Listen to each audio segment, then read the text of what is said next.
Touba, la ville sainte des Mourides. Autrefois un modeste hameau en plein désert dans le centre du Sénégal, elle est devenue une cité à la fin du 19e siècle, puis au fil des décennies, l'épicentre de la vie religieuse de la confrérie soufie des Mourides, l'une des plus importantes confréries musulmanes du pays.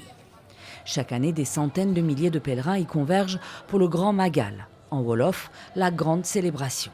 L'anniversaire de l'envoi en exil du fondateur du mouridisme, Cheikh Ahmadou Bamba, dit Serigne Touba.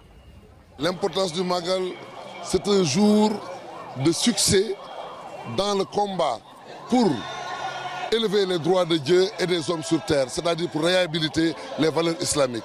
Cheikh Ahmadou Bamba l'a fait sans effusion de sang. Ce chef religieux qui n'a jamais levé les armes a fondé Touba en 1888. Et c'est ici, dans ce mausolée, que repose sa dépouille, vénérée par ses milliers de fidèles. Grande figure du soufisme, il avait été contraint à l'exil par les autorités coloniales françaises, au Gabon d'abord, puis en Mauritanie et enfin en résidence surveillée dans le nord du Sénégal. L'hommage à Cheikh Ahmadou Bamba se fait aussi par des prières, par des récitations des versets du Coran et par la lecture des Khassaïd, les poèmes écrits par Cheikh Ahmadou Bamba.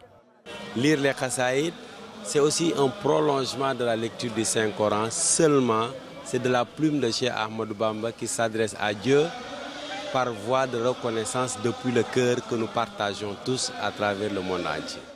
Le Grand Magal a aussi une dimension politique, signe de l'influence des Mourides. Il est un passage quasi obligé pour les hommes politiques, notamment les candidats à l'élection présidentielle sénégalaise. Pays réputé pour sa tolérance religieuse, le Sénégal compte plus de 90% de musulmans, adhérant pour la plupart à l'islam soufi et représentés par 4 principales confréries, dont les Mourides.